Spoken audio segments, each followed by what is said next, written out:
الحمدللہ والصلاة والسلام علی رسول اللہ وعلی آلہ وصحبہ ومن والاه اما بعد۔ علم کا شوق رکھنے والے میرے بھائیوں، میرے عزیزوں، قرآن و سنت کے شیدائیوں، جنازہ کے مسائل کے تعلق سے دروس کا یہ سلسلہ اللہ کے فضل و کرم سے جاری ہے، اور ہم پچھلے درس میں یہ بیان کیا گیا تھا کہ جنازے کے پیچھے جانا فرض ہے، اور جو شخص جنازے کے پیچھے جائے گا اور صلاۃ جنازہ پڑھ کے واپس ہوگا تو اسے 1 قیرات اجر ملے گا، اور جو شخص جنازے کے پیچھے جائے گا اور تدفین کے بعد واپس ہوگا تو اسے 2 قیرات اجر و ثواب ملے گا۔ تو جنازے کے پیچھے جانے کا شرعی حکم اور اس کی فضیلت، یہ 2 باتیں گزشتہ درس میں پڑھی گئی تھیں، اور آج کے درس میں ہم یہ بتائیں گے کہ جو یہ فضیلت بیان کی گئی جنازے کے پیچھے جانے کی، اس فضیلت سے عورتیں مستثنیٰ ہیں، خواتین مستثنیٰ ہیں۔ یہ فضیلت مردوں کے لیے ہے، خواتین کے لیے نہیں ہے، بلکہ خواتین کو جنازے کے پیچھے جانے سے منع کیا گیا ہے۔ نبی کریم صلی اللہ علیہ وسلم نے انہیں اس سے روکا ہے۔ البتہ یہ ممانعت شدید نہیں ہے، اس کو نہی تنزیہی کہتے ہیں۔ نہی تنزیہی کا مطلب یہ عمل مکروہ ہوگا، حرام نہیں ہوگا، حرام نہیں ہوگا۔ جنازے کے پیچھے جانا عورتوں کے لیے مکروہ ہوگا، حرام نہیں ہوگا۔ اس سلسلے میں ام عطیہ رضی اللہ عنہا کہتی ہیں، کنّا ننہا عن اتباع الجنائز، ہم کو جنازے کے پیچھے جانے سے روکا جاتا تھا۔ تو کون روکتا تھا؟ ظاہر ہے کہ رسول اللہ صلی اللہ علیہ وسلم روکنے والے ہیں۔ رسول اللہ صلی اللہ علیہ وسلم ہی صحابہ کرام کو منع کرنے والے ہیں۔ تو اس کا مطلب صحابہ کرام اور صحابیات کو نبی کریم صلی اللہ علیہ وسلم نے جنازے کے پیچھے جانے سے منع فرمایا، لیکن ساتھ میں کہتی ہیں وَلَمْ يَعْزِمْ عَلَيْنَا، اللہ کے نبی صلی اللہ علیہ وسلم نے سختی سے ہمیں نہیں روکا، شدت کے ساتھ ہمیں نہیں روکا۔ گویا یہ ممانعت تنزیہی ہے، تحریمی نہیں ہے، مکروہ ہے، حرام نہیں ہے۔ یہ روایت صحیح بخاری میں ہے، صحیح مسلم میں ہے، اور ایسے ہی سنن ابی داؤد، سنن ابن ماجہ، مسند احمد اور حدیث کی اور کتابوں میں موجود ہے۔ اسی طرح سے یہ بات بھی یاد رہے کہ جنازے کے پیچھے چلتے ہوئے شریعت کے خلاف کوئی حرکت اور کوئی عمل نہیں کرنی چاہیے، کوئی ایسا عمل نہیں کرنا چاہیے جنازے کے ساتھ چلتے ہوئے، جنازے کے پیچھے جاتے ہوئے، جو شریعت کے خلاف ہو یا شریعت کی خلاف ورزی میں آتا ہو۔ 2 چیزوں پر تو باقاعدہ صراحت آئی ہے اور صراحت کے ساتھ ان سے روکا گیا ہے۔ پہلی چیز ہے بآواز بلند رونا، جنازے کے پیچھے جاتے ہوئے بلند آواز سے رونا ممنوع ہے۔ اور دوسری چیز ہے آگ کی جو خوشبو سلگائی جاتی ہے، جلائی جاتی ہے، بخور وغیرہ سلگائے جاتے ہیں، دھواں، خوشبودار دھواں دھونی دی جاتی ہے، تو وہ دھونی لے کر کے جنازے کے پیچھے پیچھے چلنا یہ بھی ممنوع ہے۔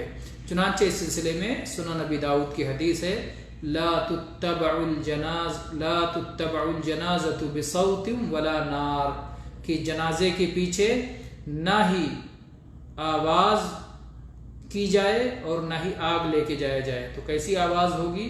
ظاہر بات ہے نوحے کی آواز ہوگی، ماتم کی آواز ہوگی، اور جو ہے رونے کی آواز ہوگی، یہ ساری آوازیں، تو آواز کرنے سے روکا گیا۔ دوسری آوازیں ہو سکتی ہیں جس پر ہم آگے آئیں گے۔ اور آگ، خالی آگ تو کوئی جلا کے نہیں لے کے جائے گا، آگ میں گویا خوشبو جلاتے ہیں، دھونی جلاتے ہیں، دھونی کرتے ہیں، تو آگ کے ساتھ ہی وہ دھونی ہو سکتی ہے، تو آگ سے روکا گیا۔ گویا عرب جاہلیت میں یہ چیز موجود تھی، اس لیے نبی کریم صلی اللہ علیہ وسلم نے صحابہ رضی اللہ عنہم کو اس سے منع فرما دیا۔ اس سلسلے میں یہ روایت رہی ابو ہریرہ رضی اللہ عنہ کی، جابر رضی اللہ عنہ سے بھی اس معنی کی حدیث آئی ہے کہ اللہ کے نبی صلی اللہ علیہ وسلم نے جنازے کے پیچھے آواز سے اور آگ سے منع فرمایا ہے۔ اور ایسے ہی عبداللہ ابن عمر رضی اللہ عنہ سے بھی مرفوعاً آئی ہے کہ جنازے کے پیچھے نوحہ کرنے والیوں سے، رونے والیوں سے جنازے کے پیچھے رونے والیوں کے جانے سے نبی صلی اللہ علیہ وسلم نے منع فرمایا ہے۔ تو یہ تو رہیں مرفوع احادیث جو کہ عبداللہ ابن عمر کی روایت سنن ابن ماجہ میں ہے، اور ابو موسیٰ اشعری رضی اللہ عنہ کی روایت اس سے پہلے گزر چکی ہے۔ اسی طرح سے آثار بھی ہیں اس تعلق سے۔ عمرو بن عاص رضی اللہ عنہ نے اپنی وفات کے وقت وصیت کرتے ہوئے فرمایا تھا، فَإِذَا أَنَا مِتُّ فَلَا تَصْحَبْنِي نَائِحَةٌ وَلَا نَارٌ، جب میری وفات ہو جائے تو میرے جنازے کے ساتھ نہ کوئی نوحہ کرنے والی جائے اور نہ آگ جائے۔ تو ان دونوں چیزوں سے روکا ہے، صحیح مسلم کی حدیث ہے۔ تو اس سے معلوم ہوتا ہے کہ یہ جاہلیت کا طریقہ تھا، اور جب نبی کریم صلی اللہ علیہ وسلم نے منع فرما دیا تو صحابہ کرام بھی اس کا خیال کرتے تھے کہ وصیت کر کے جاتے تھے کہ ایسی حرکت نہیں ہونی چاہیے۔ تو یہ عمرو بن عاص رضی اللہ عنہ کی وصیت ہے۔ اور ایسے ہی ابو ہریرہ رضی اللہ عنہ کی وصیت ہے کہ انہوں نے اپنے وفات کے وقت کہا، لا تضربوا علی فسطاطا ولا تتبعونی بمجمر، کہ میرے قبر پر خیمہ نہیں لگانا، جیسے جاہلیت کے لوگ خیمہ لگا کے وہاں اشعار پڑھتے تھے، غمزدہ ہوتے تھے اور نوحہ کرتے تھے، مرثیہ پڑھتے تھے، تو یہ سب حرکت نہیں کرنا، اور نہ ہی دھونی جلانا، خوشبو جو عود سلگاتے ہیں تو وہ بھی میرے جنازے کے پیچھے نہیں لے کے چلنا۔ یہ مسند احمد کی روایت ہے۔ تو ان روایات میں دو چیزوں کی ممانعت واضح ہو گئی، ایک تو جنازے کے پیچھے چلتے ہوئے بآواز بلند رونا، اور دوسری یہ کہ جنازے کے پیچھے جو ہے دھونی سلگانا، خوشبو سلگاتے آگ کے ساتھ، جو خوشبوئیں آگ کے ساتھ ہوتی ہیں اس طرح کے دھونی سلگانے سے منع کیا۔ شیخ البانی رحمہ اللہ فرماتے ہیں کہ اسی مسئلے کے ساتھ ملحق ہے جنازے کے آگے آگے بآواز بلند ذکر کرنا، جنازے کے آگے لا الہ الا اللہ یا اور کوئی دعا پڑھتے ہوئے جنازے کے آگے بلند آواز سے چلیں، تو اسی مسئلے سے اسے بھی ملحق کیا جائے گا اور اسے بدعت قرار دیا جائے گا۔ وہ بدعت ہے، نبی صلی اللہ علیہ وسلم نہیں ثابت ہے تو بدعت ہے۔ اور قیس ابن عباد کا قول ہے، کہتے ہیں کان اصحاب النبی صلی اللہ علیہ وسلم یکرہون رفع الصوت عند الجنائز، صحابہ کرام رضی اللہ عنہم جنازے کے پاس آواز بلند کرنے کو ناپسند کیا کرتے تھے، تو چاہے وہ قرآن پاک کی تلاوت ہی کی آواز کیوں نہ ہو، اور ذکر کی آواز ہی کیوں نہ ہو، اور تسبیح کی آواز ہی کیوں نہ ہو، کسی طرح کی آواز کو بھی صحابہ کرام پسند نہیں فرماتے تھے بلکہ ناپسند کرتے تھے۔ اور اس لیے بھی کہ اس میں نصارہ کی مشابہت ہے، جو نصرانی ہوتے ہیں جب وہ اپنے جنازے لے جاتے ہیں تو اپنے جنازوں کے ساتھ وہ انجیل کی آیات کو بآواز بلند پڑھتے ہیں، غمزدہ انداز میں، سوگ والے ٹون کے ساتھ میں، غمزدہ انداز میں وہ انجیل اور بعض اذکار اور دعاؤں کو پڑھتے رہتے ہیں۔ تو اس طرح سے اگر مسلمان بھی جنازے کے ساتھ کرتے ہیں تو یہ نصارہ کی مشابہت ہے، ہماری شریعت کا حصہ نہیں ہے۔ اور اس سے بدترین چیز یہ ہوگی کہ کوئی شخص جنازے کے ساتھ موسیقی کے غمگین دھنوں کو لگا کر کے جنازے کے ساتھ چلے، جیسا کہ بعض اسلامی ملکوں میں کیا جاتا ہے کافروں کی نقل میں، کہ جس طرح سے کافر اپنے جنازے لے جاتے ہوئے موسیقی کے غمگین دھن چلاتے ہیں ویسے ہی ان دھنوں کو بعض لوگ چلاتے ہیں. تو یہ بدترین صورت ہے جس سے احتراز کرنا چاہیے. امام نووی رحمہ اللہ نے الاذکار میں ذکر کیا ہے کہ یہ بات اچھی طرح جان لو. کہتے ہیں امام نووی رحمہ اللہ وَاعْلَمْ أَنَّ الصَّوَابَ وَالْمُخْتَارَ وَمَا كَانَ عَلَيْهِ السَّلَفُ رضی اللہ عنہم السکوت فی حال السیر مع الجنازہ.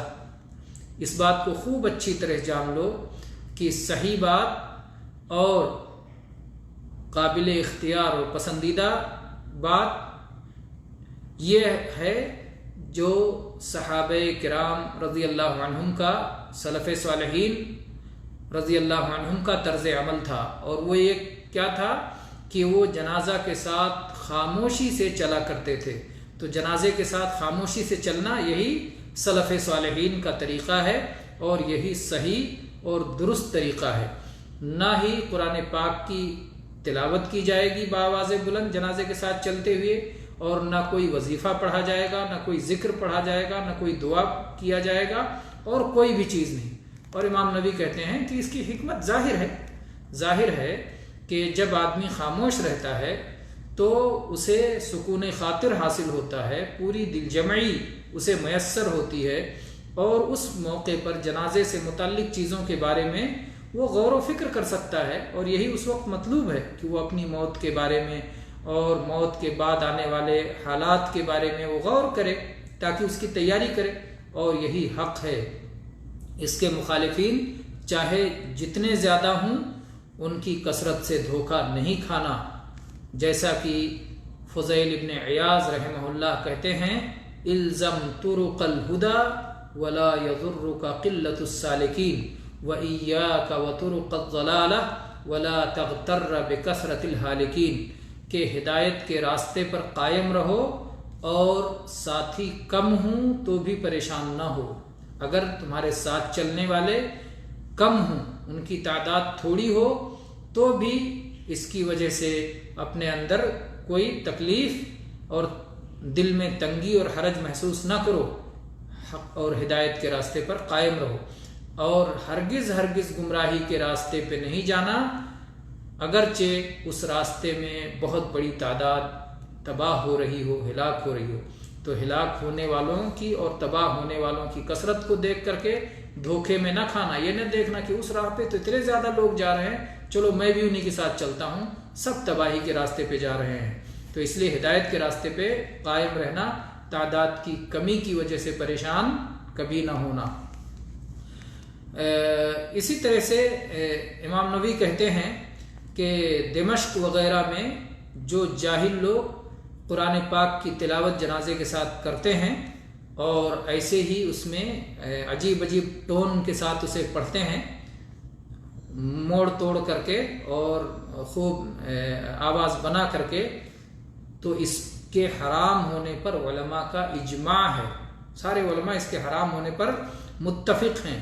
اور امام نووی فرماتے ہیں کہ میں نے اس کی قباحت کو اور اس کی سخت حرمت کو، اور جس شخص کو اس سے روکا جائے اور اس کے بعد بھی وہ باز نہ آئے اس ناجائز حرکت سے، تو اس آدمی کے فاسق و فاجر ہونے کو میں نے اپنی کتاب آداب القراءہ میں واضح کر دیا ہے، بڑی وضاحت کے ساتھ بیان کر دیا ہے. واللہ المستعان.